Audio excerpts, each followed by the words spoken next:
performing? Friday to Sunday, I think it's I can really only speak for myself. I don't really know how much guys are studying or whatnot, but I believe this team really cares and works hard. So I believe guys are studying. It just comes down to really executing on game day. Thank you. Justin? Hey Frank, you mentioned the ride the wave thing, and that's something Matt said last night. Any of us that have been around this business for a while, we've heard that: don't get too high, don't get too low, even keeled. Just different ways of saying the same thing. Do you sense that that's a problem with this current team, and do you have a sense of why it is, if it is a problem? Well, it's I guess if you look back at these 2 weeks, we've ended up kind of riding the wave. So I would say it's a problem. I think why it's a problem, I don't know. I think one thing that we can do as players is, like I said, you just kind of have to take it each play at a time and keep an even keel, like you said, and not really look at the scoreboard, not really look at the results of what's happening on the other side of the ball or whatnot. You just keep doing your job, and if everybody on both sides of the ball do that, the results in the scoreboard will take care of itself at the end of the game. We'll do two more. Kyle, then Jen. Hey, Frank. Like everyone said, thanks for your time. I know it's a hard time for you guys, so I appreciate it.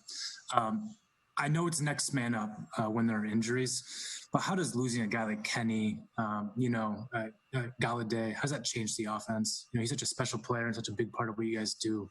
How has that changed what you guys are doing offensively? Kenny's a dynamic player, obviously an amazing talent and an amazing person. For me as an offensive lineman, it really, I don't, I'm just worried about blocking and stuff. So I don't really, I guess, notice that kind of stuff. But I think one thing you look at that wide receiver room, there's a lot of talent in that room. So I know guys will step up, and guys have stepped up, and they will continue to step up, and we'll just see what happens. Blocking and fishing. Got it. Thanks. Jen, last question. Ditto everything Kyle said. Appreciate you, Frank. A question about your coach, and obviously he's coming under a lot more fire. This team has now lost, dating back to last season, 11 straight games, 4 of which have been games that you have led by double digits and dropped. To what extent is coaching culpable for that mindset of closing it out in the so-called dagger time, whatever you want to call it? I don't want to get too cliche here, but to what extent is coaching responsible for this team being mentally prepared and being able to finish? I don't think it's the preparation. I think it comes down to the players, to be honest. You could pin that on coaching, but really when it comes down to the game and finishing games and continuing throughout games, it comes down to the leadership of players, myself included, kind of getting guys to continue. Like I said, is just do your job. You can't let up. And this league is, you see games where guys come back, teams come back from whatever, no number, and the guys and games are so competitive. The game's really never really over. And we just got to keep doing our job, not ride the waves of the game, and just kind of take it one play at a time, and then you look up at the scoreboard and it'll take care of itself.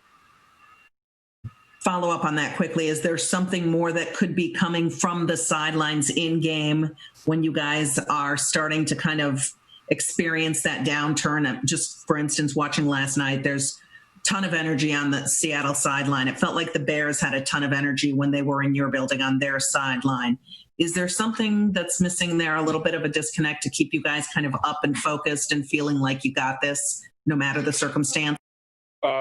I can't speak for seeing other teams, but I think we definitely could do a better job of keeping ourselves. It's not even like energy. It's just kind of keeping yourself on the focus and keep going and keep everything up, because it's a long game and you guys got to keep battling.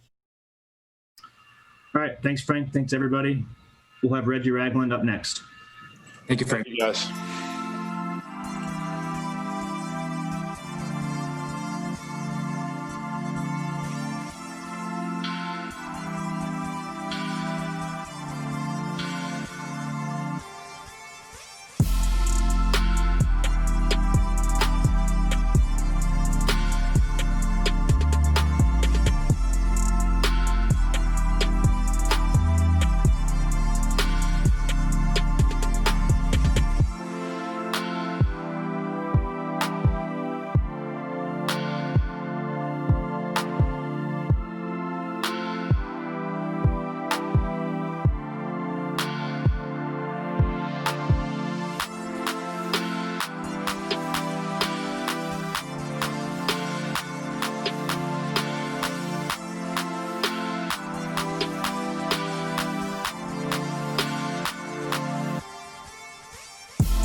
Go ahead, Jeremy. Hey, Reggie, thanks for your time. When we last talked, you mentioned that Matt Patricia was a big reason why you came to Detroit. You're really excited to play for him. 2 games in, I'm just curious, what's it been like playing under him, and has anything been maybe different than you expected? No, he coaches tough, and he just want to put us in the best position possible to be successful. But we just got to go out there and just play ball and make the plays, man. So these last couple weeks been tough, but it's football, and going through the pandemic, well, in this league, it ain't no excuse, but we just got to go out there and play football, man. It's still a long season, so we just got to go out there and play. And I know a lot of people doubting us right now, but that's why we got to stay together and just play ball. Stoney? Yeah, Reggie, last year you played obviously with a team that, got rolling. You always thought you could win games. This team historically in the last year, I know you weren't here, but now so far it's like, it seems to us that once things get bad, it goes completely the other way than what you were used to last year. How do you change that mindset of like when the avalanche starts rolling down the hill that you can stop it? My mindset is always believe that we always gonna win the game. So that's why you play the game with 10 other guys on the field. So it's a team game. But the way you stop it, man, guys, you got to go out there and just play ball and keep working through it. Everybody in this league is good, and we know that. So we just got to go out there, just keep playing, keep fighting to the whistle his to the clock his zero. So just got to keep playing ball, man. And we still really getting to know each other because we ain't had the OTAs and everything that we really want. So it ain't going how everybody wanted to go right now. But, man, we going to keep trucking. We're going to keep fighting. And we're going to keep staying together as one. Thank you. So Mike next. Yeah, Reggie, I've got 2 for you. First is, and it's kind of following a little bit on Stoney's question, you've been part of a big winner before. What's maybe missing from this group that has not led to that to this point? Man, nothing's missing. We just got to go out there and just play fucking ball, man. That's all it is. And we just got to stay together, and we can't unravel when things are not going our way. But we got all the daggone pieces. We just got to go play. And excuse my language, but, man, we just got to go play, man. We got the pieces. And people can say otherwise. It's not in here and say it's this and it's that. But we got the pieces, man. We just got to go show it and can't do too much talking. Defensively, do you feel like y'all are getting enough pressure on opposing quarterbacks to maybe affect what you're trying to do defensively? Oh, man, we just got to keep playing ball, and all that's going to come. So we got to keep playing, keep fighting, but we got the guys to do it, but we just got to go do it. But right now, we're not getting pressure like we should, but we got the guys to keep going and keep fighting. So we just got to go play ball, man, and stop trying to do too much. We just got to go play. Appreciate it, Reggie. We'll do 2 more. Dave, then Justin. Hey, Reggie, first of all, that's a sweet jacket. I'm going to have to cop one of those. It's pretty nice. Appreciate it. Second, this sort of follows up on what both Stoney and Mike asked, but just on a personal level, since you did, enjoy so much success last year, what has this been like to start 0-2, to hear some of the noise on the outside that's gone on the last couple of weeks? I'm not used to it, not going to lie. But like I said, man, we got the pieces. It's a long season. We got to go out there and just play, man. And, it ain't about how you start, it's about how you finish. And we got the pieces to finish strong and have a good team, but we got to believe as a whole, and we can't unravel as a team. We just got to keep playing. And I know we got the pieces. Everybody believes in one another, but we just got to go out there and play, and we can't worry about what anybody else has to say. I think sometimes we can get caught up with what others say. Who cares about what the others say, man? As long as we got each other in this locker room, we got this coaching staff, man, we got the players, and the organization, man, we just got to keep believing and keep fighting, and everything's going to come out the way we want it to be. Because everybody in this league is good. We're good. Next week, Arizona's good, and the week after that, the Saints are good. So we got to keep playing ball, man, and just do what we do and do what got us here, and that's playing good, hard, tough, fundamental football. When everyone is good like that, you mentioned, the talent discrepancy between teams is so small. What is the difference? What separates winners from losers in this league? Man, from the neck up. Everybody's physically, but it's the mental side of the game, man. We just got to keep getting better at that, knowing what to do and just seeing formations. And we got to go out there and execute, man, when we get certain formations, and offense got to go out there. And when they see certain guys do certain things out there, they got to go out there and play. So Only thing that separates this league is, like I said, from the neck up, man. It ain't nothing else. And where do you think you guys are in that regard right now?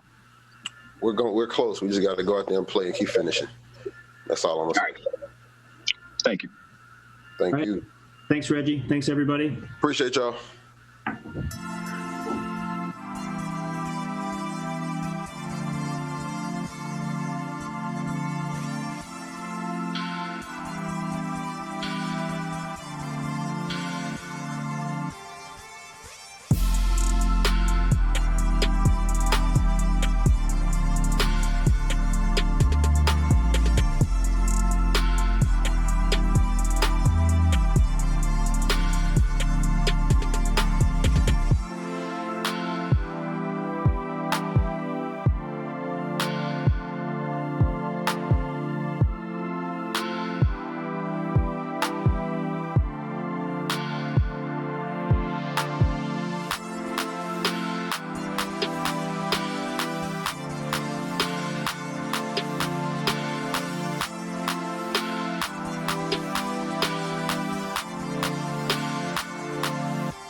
crowd here, but just want to say that really my thoughts and prayers are with James White. I was just heartbroken to hear of the loss of his dad, and just praying for his mom right now. And,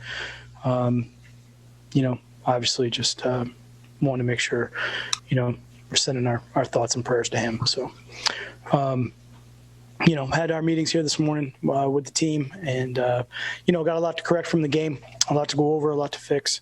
And, I thought the players did a great job of that here today, coming back in and understanding that, certainly there's things here that we got to do better. We got to coach better and play better. And certainly mistakes that we make in the game that we can't let steamroll into other mistakes and cause bigger problems. And really, through the course of the game, especially when you play a great team like Green Bay, when those situations come up, we just have to stay consistent. We can't ride the wave of the game, and we got to just keep working, do our job, and go out and play the next play. And that's something we got to get better at. So that was a big part of the conversation today. Obviously, mistakes, penalties, things that we know that hurt our team, we can't do, especially in critical situations. And like I said, especially against a very dangerous team like Green Bay. So a lot to learn from this game, and obviously go out and improve and get better. And certainly with another very difficult game in front of us with Arizona, traveling to Arizona to play a team that's, obviously playing at a high level. So that's where we're at here today, taking a look at the game, and then, got to turn the page here. It is the NFL, and there's another game this weekend, and we got to get ready for it. So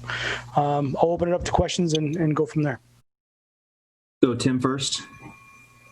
Hey, Coach, thanks for taking the time. I know you wanted to reserve judgment yesterday on Jeff until you watched the tape. Just curious what you thought of his first chance to get out there and mix it up a little bit in his first NFL game.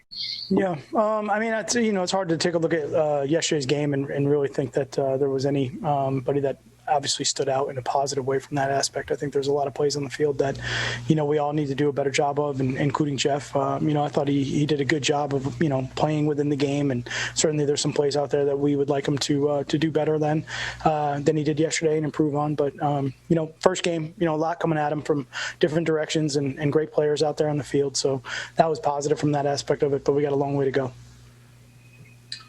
Stats. Good afternoon, Coach. Jared Davis looked like he really struggled yesterday. Yeah, I know you struggled against the run as a whole on the defense, but he missed some tackles. Looked like he was unsure of the gaps to close in on. Had trouble reading the ball carrier. Is it an instinctual thing with him? Is it mental? What's going on with Jared? I wouldn't say it's instinctual or mental. He plays extremely fast. He's a fast, explosive guy. Sometimes a little bit too fast. Maybe gets ahead of the play a little bit too early, too quick.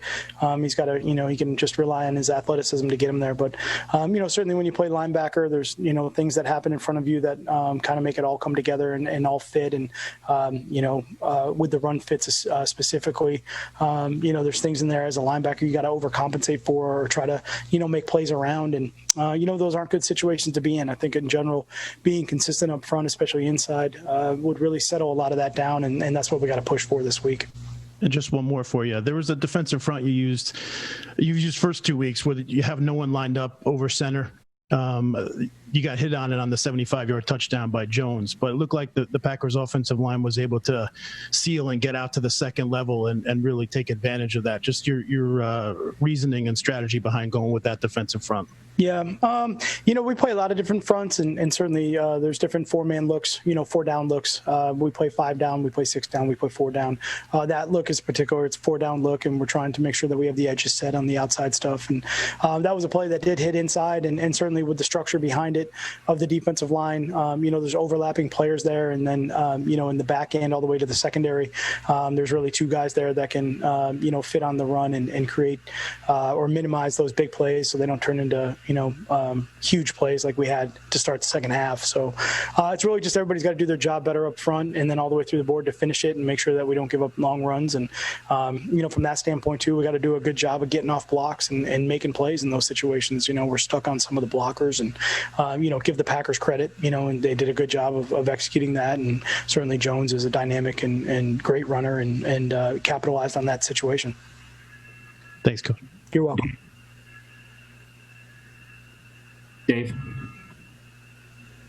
Oh, sorry about that. Thought I was second in the queue.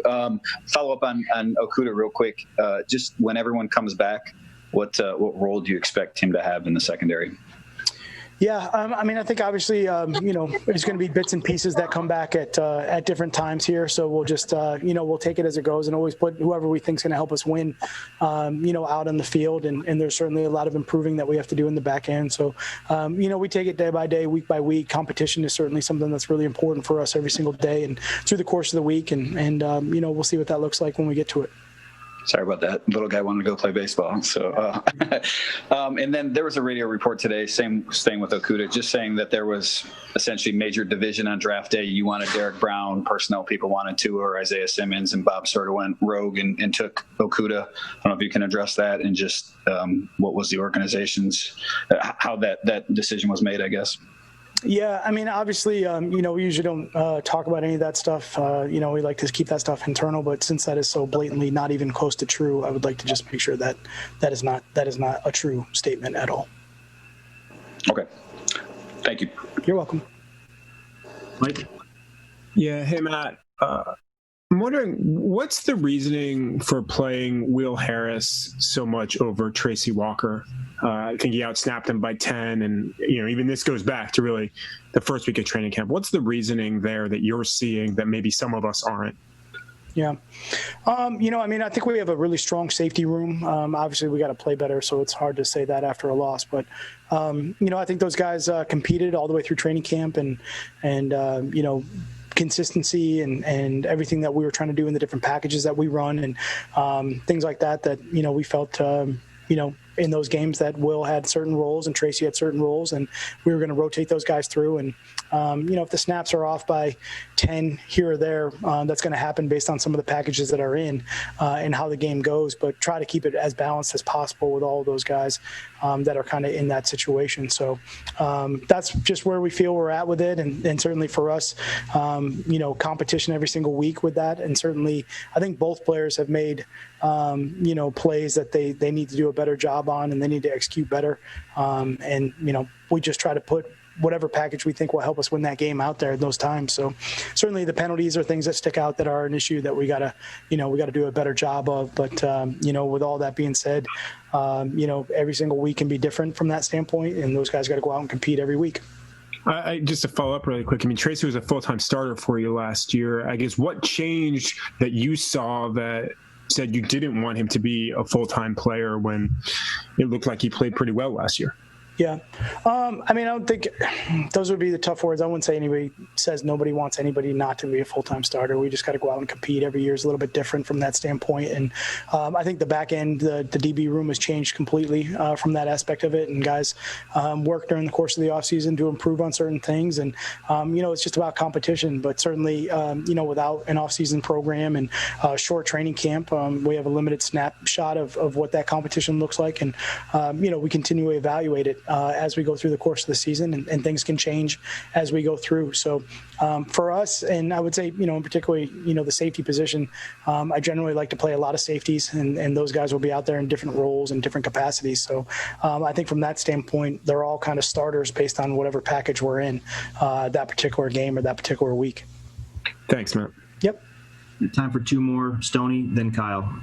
Yeah, Coach, the way the defense has been allowing teams to just gash you guys with the running game, is it time to reassess the scheme and maybe do something different, more aggressive defense? Because I know, in your previous job, it was Ben not breaking to give up a lot of points. This has to kill you the way they're just been mashing you guys right up the gut. Yeah, obviously, run defense is something that, I'll talk about. Day one, we start installing, and day one, we start going through everything. And certainly, there's a lot of work that goes into run defense and getting everybody on the same page and trying to get better. So, we've got to do that. We've got to improve. And we know that we've played some teams that have good run games and have good backs. But, we got to go out and execute better, and we've got to learn the fundamentals and the technique, and we got to improve. And the good thing is that there's enough flex in our defense where we do change the fronts and the looks and the styles and the techniques based on what we need to do that week to win. And sometimes may not be noticeable on film, but we are doing things a little bit different. And, maybe sometimes we got to go back to just making sure we're doing the basic things right. And sometimes that's the case more so than trying to do more different. quick follow-up. Do you think you guys are too predictable defensively? Do you need to, like, I don't know, blitz a little more, different things just to be, confuse the offense more than you guys obviously have? Yeah, it's kind of like one of those great questions. I think we have thrown quite a few pressures in there. Maybe blitz is a little bit different, and we've had some good success with that. So we do try to mix that in. I think for all of it is 100%. You're trying to do everything you can to win that particular play. Certainly, we do a lot on defense at times, and sometimes we don't, based on the guys that are on the field and how much we think they can handle. It's always a good conversation based on, okay, do you game plan it up and really try to, make it all scheme based and understand there's guys out there that are first time playing or new positions or new to the team and, risk a mistake versus trying to make sure you just play good fundamental football and start there and build from there going forward. So, it's a great question, and we're obviously trying to do all of it because we're trying to make sure that we go out and compete a lot better than what we did. So from a coaching staff standpoint, we're working on that. And, I think in the end, though, it is about good fundamentals. I think if you just build things around scheme without fundamentals behind it, at some point everything hurts. Everything doesn't work. And those fundamentals are what you always go back to, especially late in the game if you're tired, if you're run down or you've been on the field a long time, that muscle memory, those fundamentals are things that you rely on as a player. And that's what we got to get better at. Thank you. Yep. Kyle, last one. Hey, Matt, my internet's a little bad right now, so I apologize if I break up here. But I wanted to ask you about Galladay. It seemed like it was trending toward a return on the practice field last week. It didn't happen, but do you expect him to practice this week? Yeah, I expect us to keep pushing forward and arrow up on that. So we'll see what it looks like, obviously. But I think we're close, and we'll get him out and get him in some of those situations. And a lot of times it's always just how does the body react after we put guys in those situations that we really try to gauge because, you certainly don't want to maybe do something and then have it in a weaker state and then, go out and have an injury that's maybe more substantial after. I know it's next man up, and you have some next men that are pretty good there that you had in camp that you like. But Galladay is a special talent. He's so key to that deep passing game that was so successful for you last year. Shaped or changed what you guys do offensively. You froze up a little bit, but I think it was without Kenny, does that change what we're doing offensively? Yeah, how has it changed? He's so important to what you guys are doing in that deep passing game. How has that changed what you guys do there? Yeah, definitely I think for us, we have guys that we feel can still get vertical and get deep into the the coverages of the defense. I think what it definitely does do sometimes affects how defenses play you maybe in that particular situation and see some different coverages. I think when you have players out on the field that really impact the vertical game of a defense. You might start to see very specific coverages in those situations to try to make sure that, they don't get run by or run through. And, when those players aren't on the field, then those coverages tend to go away. But certainly for us, we got a lot of really good skill players out on the field and just one guy doesn't make the entire team. And, everyone else has got to go out and execute at a high level. And we have full confidence in those guys to do that, maybe in different forms or different positions, but, we still expect those guys to go out and perform. Thanks, Coach. Thanks, everybody. I'll talk to you guys tomorrow. Appreciate it, Matt. Appreciate it. Stay safe. Yep. Thanks. Thanks.